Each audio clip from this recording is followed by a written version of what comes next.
So let's talk about this ASCII and Unicode encodings. First, let me discuss about the character encoding. So if you type a key on your keyboard, let's say ABCD, then the computer does not know what you typed because the computer only understands zeros and ones. So what they have did is they have created a mapping such that when you type a number will be printed on the screen, and according to that number the application considers that number as a character input.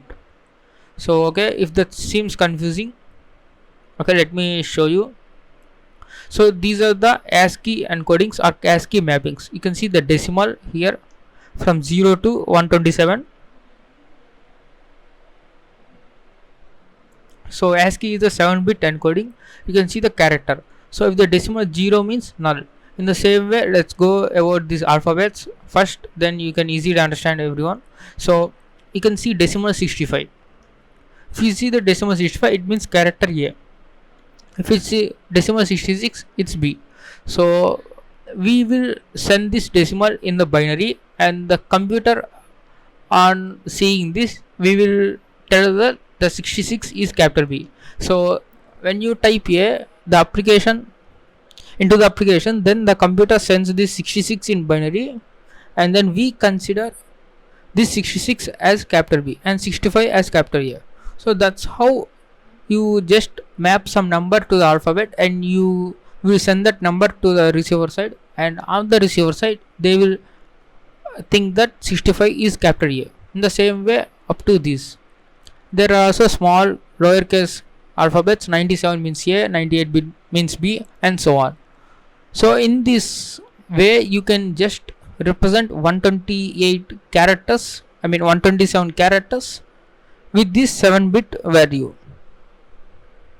Okay, 128 values using this 7-bit value. In the previous days, these are very helpful, and also these are enough. Like everyone uses English, and everyone 0 1 2 3 4 is numbers, alphabets, and some special characters, and these new lines, null values, and this acknowledgement, horizontal tab, backspace, etc. These are more than enough in the olden days.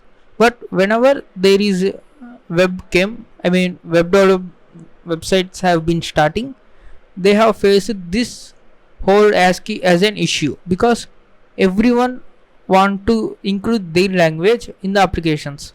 Like if you want to send your message, you want to send only this with these characters. So with these characters you can only include the English, but there are so many languages out there as well, like Arabic, Egypt, Chinese, Japanese, so many, and they have their own character set, they have their own alphabets, they have their own symbols, extra symbols.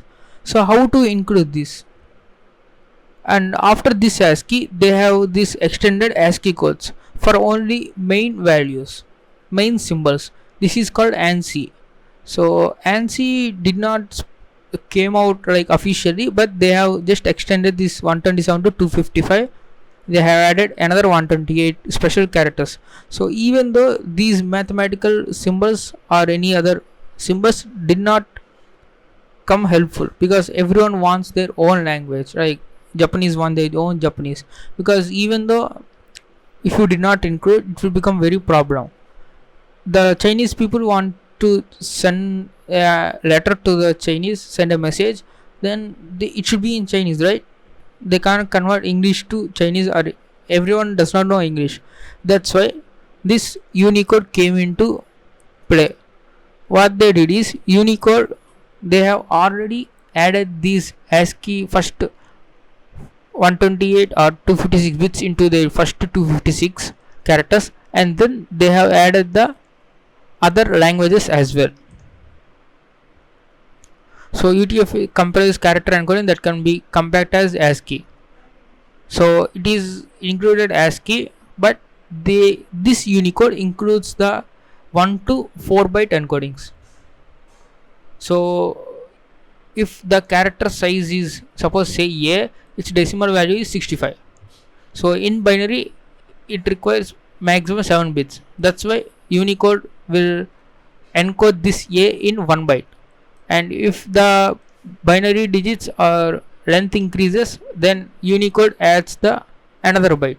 So Unicode, especially UTF-8, is very famous in the web, and UTF-8 is variable length encoding. So according to particular character we want to encoding, this Unicode defines those in the many number of bytes. You can see for any character equal to or below 127 or 7f, the UTF-8 representation is 1 byte. So these are all ASCII characters, and these can be represented using 1 byte. Any character can be represented using 1 byte, and it is just lowest 7 bits of full Unicode value. This is also same as the ASCII value. So they have copied this ASCII and they have extended some more.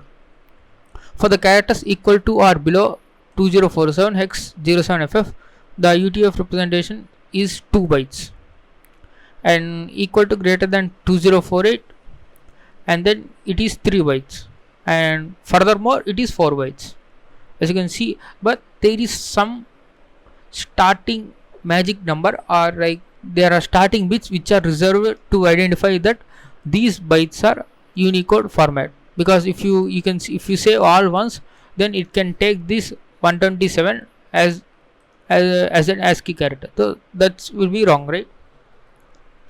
So first byte, there is only 8 bits, so we can, these are the ASCII, and the first one is always 0. So number of free bits is 7. 2 power 7, it's 128, right? You can represent 0 to 127. Fine. So if there are 2 bytes, then the first bytes 3 places are filled with 110, and the second bytes first 2 places are filled with 10, and you can only use this x, and you can replace the bits with only these places with x. So number of free bits 7, you can just generate 2 power 11. I mean 2 power 11 minus 1 from 0. Alright, in the same way, if there are 3 bytes encoding, and the first 4 bytes are encoded are filled with 1110, and the second bytes with 10, and third byte is also 10, and the free bits are 2 power 16, and you get the maximum 2 power 16 minus 1. In the same way, if you have 4 bytes, and these 410, and then these 3 bytes, and in the same way second byte, third byte, fourth byte, these are all same, and you get the 2 power 24 minus 1. So with UTF-8 you can encode maximum of these, and there are also UTF-16 and UTF-32 as well. And this, you can see UTF test page. I'm going to this website. Okay, these are the characters. If you want to get the value of A, you need to say 0x4001. You want to say B, 0x4002. And I want to tell you one Unicode.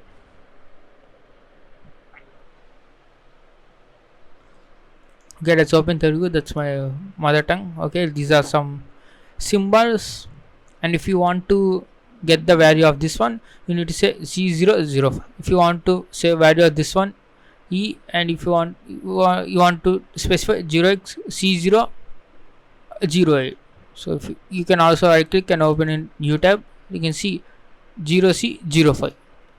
So if you tell Unicode plus 0C05, you will get this Telugu letter A. So that's how these Unicode works. Okay, let's move on to some important topic again. Another one. This UTF-8 is mostly used in the web pages. Okay, that's fine. But if you are doing Windows buffer overflows, these Windows systems uses UTF-16. The main problem comes when you are sending some buffer into the applications. You will send A's, right? A's or B's or some other normal value. So these A's are 1 byte value, right? These A's can be represented in 7 bits. But this UTF-16, what it does is, it will encode everything as 2 bytes, minimum 2 bytes. So your 65 gets into 8 zeros, that is first byte, and then in the second byte it will encode the actual 65 value. So there is one actual null byte is placing in the value of A. So your A becomes 0000000 and then the 65 binary value. And for also B, it will add one null byte in front of this actual value, because UTF-16 encodes minimum 2 bytes. They have done like that. UTF-16 does not have variable length encoding, that's why it takes 2 bytes as a minimum value. Sorry, it takes 2 bytes. So that's why you will get the null value, that is 00. In null value, if you are using Windows applications, if you send the buffer, if it's taken as a string, then the input, the data after this null string gets truncated, because in every other languages this /0 is a null byte.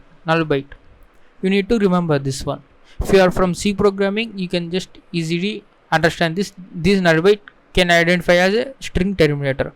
If I say AAA/0 and then if I type BCD, then the application takes only the input AAA 3 A's and it will ignore the input BCD because of this /0. This is like string terminator. That means the application reads from the input from left to right, and then upon seeing this /0, the application just ignores this BCD. That's what happens in the string applications. So that's why normally almost our modern applications have the Unicode encoding, because there are so many other different languages users using. That's why you need to make sure that the Unicode is there in the application. Then you need to exploit the Unicode buffer overflows according to the conversion of the bytes. So there are some Unicode pages, we will discuss about that in the buffer overflow section if the time permits. These Unicode buffer overflows are not necessary for OSCP or some any other certifications, but I just said that there will be this Unicode encoding, and if you suddenly see this, like some null bytes are coming or some other transformations are being occurring, then you don't need to worry. It's maybe the Unicode encoding. The mainly Windows and Java applications uses this UTF-16 encoding. So you need to deal with this UTF-16, and if time permits I will add this Unicode buffer overflows also. So that's all about this character encoding, guys. I hope you have understood. We have discussed about the ASCII and the extended ASCII called ANSI, and then UTF encodings.